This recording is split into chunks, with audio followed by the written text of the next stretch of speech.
here with Zen in the Car TV, zeninthecar.com. Cognitive dissonance is a mental disorder that people will develop when they have two contradictory belief systems in their head, creating resistance.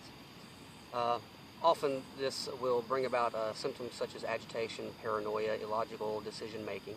And see, the reason this is very prevalent in our culture, most of America is in a state of cognitive dissonance because we've been conditioned most of our lives to have team mentality, Democrat versus Republican, Christian versus Jew versus Muslim, red team versus blue team. You see, whenever a person accepts a title, they will inevitably develop what's called cognitive dissonance, because as an individual with individual experiences, it is impossible, once you accept a title, to agree with every teaching, dogma, or ideology of that title. Inevitably, you're going to come across something that you don't agree in any group or title that you choose, and this will create cognitive dissonance. And cognitive dissonance is carried forward more because people will lack the ability to drop the pride in admitting that they have two belief structures which are contradictory, such as conservatives would say that they are very pro-life, but it's a fact that conservatives are very pro-war. Liberals would say that they are pro-choice, but they are anti-war. These are two contradictory beliefs, and they create a state of resistance which ultimately puts a person's ability to use cognitive reasoning off-kilter completely. The best way to really think about cognitive dissonance is its opposite, resonance. Resonance is what you hear when you listen to Beethoven's Fifth Symphony and it's in perfect harmony with one another. Everything flows perfectly, the symphony, all the pieces are working together, all the instruments are hitting just the right notes. Dissonance is when you come in right before the symphony starts to play and you hear this reverb bouncing off the walls and there's no discernible tune. There is a small minority of Americans who have the ability to pick out what's out of tune, and our numbers are growing. But the best way to give you a visual is to take a look at my good friend Hannibal Lecter, and it'll give you a perfect example of the few minority who are able to pick out the dissonance amongst the resonance.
So, with that visual in mind of what it's like for the few of us who can spot out dissonance amongst residents in mind, we wanted to ask you from here at zeninthecar.com to examine yourselves and see if there is any cognitive dissonance in your own line of thinking. With the latest news that the Barack Obama administration intends to strike Syria and bring us into yet another war, we believe here at Zen in the Car TV and zeninthecar.com that now more than ever, Americans need to evaluate how they think this country is supposed to be run constitutionally before we engage in another war that is going to be quite detrimental for generations to come. While we spent some time with the Constitutional Security Force down in Milledgeville, we ran into a young man who, much like Hannibal Lecter, has the ability to spot the dissonance in the resonance and to call it out for what it is. He goes by the name Jason McBride, and he speaks from much experience and much research on what cognitive dissonance is in this country, and we really wanted to share what he had to say with you. And we hope that you Google the term. We hope that you look into it and look within yourselves after hearing what this great American and great philosopher had to say on the issue of having contradictory beliefs and the damage of which it can cause in a republic.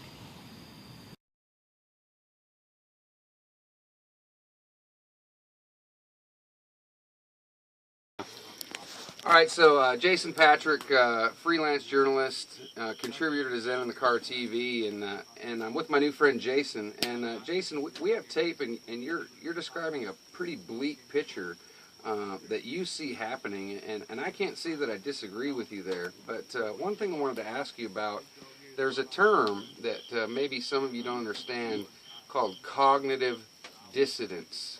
Cognitive dissonance. I'd suggest you Google it. You're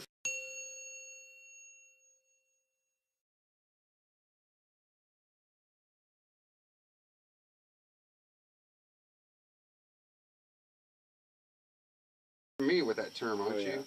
Yeah. Can you describe to me what cognitive dissonance is? It's when you have a perception on something or an opinion, and someone states an opinion that's different from that, and that opinion that has been stated is so shocking that you really can't fathom it. You can't think about that issue because it's so troubling. You'd rather stay in your safety zone, and unfortunately, that's what America is going through right now. Right. Or the whole America is. See, cognitive dissonance has happened a couple of times when major hurricanes have hit the coasts of the United States, and all the signs say, hey, you need to evacuate. And lots of people, they just say, oh, well, that can never happen. Nothing bad can happen to me. And they don't evacuate, and they end up getting into a really much bigger problem because they don't listen to the warnings. So, I mean, we know that exists. And so you're describing something that's happening in America, and you're really, you're crying out a warning. And I know there's a lot of people that are watching that have some cognitive dissonance to what you're saying. What plea would you make to those people, or warning that says, hey, this is coming? How would you reason with them and try to tell them what's coming? First, I would do it very carefully, because in my experience, when you're dealing with somebody that has such a conditioned outlook on the state of our country, when you start coming at them with all this, and a lot of this stuff, you can't really come at lightly. It's not like, hey, by the way, there's World War III is about to begin. You can't come at them like you really got to come at them honestly, truthfully. Look, World War III is about to begin. We got Fukushima. We got this. We got that. A through Z. And it's very overwhelming. It's very overwhelming. I've seen a lot of people where they'll, I'll finish saying what I'm saying, and you'll see it in their face. They're going, I can't think about that. I got work. I got bills I got to pay. I got this. They start going to other things that they need to get their mind on, because we've been conditioned for bills. We've been conditioned for work and for all these other distractions to stop thinking about this. If we hadn't been conditioned, we wouldn't have this cognitive dissonance that the country is in right now. Right. What I would tell the people is, so information is more valuable when you come to the conclusion on your own terms. Mm-hmm. When you do your own research and you find your own methodology to come up to your own conclusion and your own opinion through your own research, it's more valuable. You Right. hold it closer. It's deeper. So what I would say is, take what I say. Look at Fukushima. That's all I ask. Type in Fukushima. That's all you have to do. Type in NSA. Type in Snowden. 3 simple words. What do you see when you type those in? Do your own research. Do your own investigations, because that is the only way you're going to overcome cognitive dissonance, because everybody says everything nowadays. You find anything on anything, anywhere. Your phone, instant communications everywhere. We're a society of instant gratification. We want to know it. We can find it within a minute. Do you find the truth on, I know you talked about the TV and major networks. Do you find much truth at all in like the major TV networks? Yes, but not in the terms that you might think. I find the truth in a lot of the media with my awakened senses, I guess. When you watch news and you don't know what's going on, it's a lot different from when you watch news and you know what's going on. Mm-hmm. So when you watch news and knowing what's going on, you can still put the picture together going, CNN's doing this. I see where, okay, yeah, that's this is the angle that they want, and this is why they want to show it, and I see how that lines in and fits in with this agenda and that opinion. Mm-hmm. You find different truths than what other people would find. But you do your own research, and where do you do that research? I do mine. I do mine through the books. I do it through the people that I associate with. The well upstanding constitutionalists that I like to gather myself around. Mm-hmm. I do it through the internet.